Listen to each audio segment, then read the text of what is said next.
So beyond the cinematic story experience, there's a whole host of single-player modes in the game. We have your standard online modes, of course, ranked match. We have the Beginners League, which is great for new players coming in, but then we also have casual match.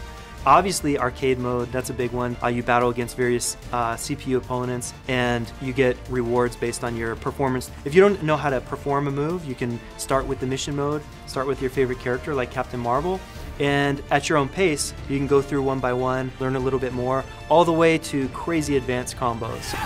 I'll use everything I've got! Good night! Stellar! In the early concept of animatic cinematic boards, we look at it and decide together how we best frame all this action moment to moment. Once the animations and the character come in, that's the first time you actually get your hands on it and you can feel how this character feels in the game.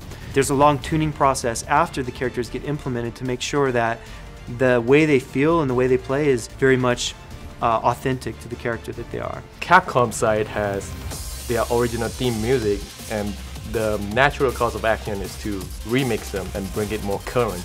And on the Marvel side, we have decided that it should be classical influence with rock to make it more cinematic modern. With that in mind, we worked with the audio director and composer in Japan and try to understand each character's personality and how we craft each piece.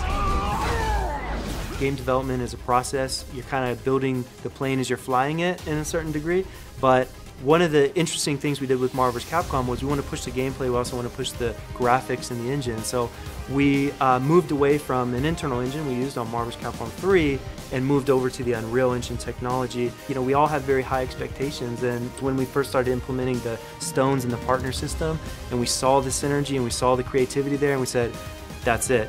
So Infinity Stones are central to everything in the game. They are a huge gameplay component, like when you strip all the story away and you just get down to the nuts and bolts of this 2v2 fighting system. Even after you pick your team, you still need to pick a stone that either accentuates one of your strengths or makes up for a weakness that you think your team might have. The Infinity Stones are a huge core pillar to the gameplay. It's one of the main aspects of the game that is really pushing it forward and is different from anything we've done in the Versus series. Kind of anywhere you are in the game, whether it's in the 2v2 gameplay or in the story mode, one of those Infinity Stones is probably either the topic or not far away.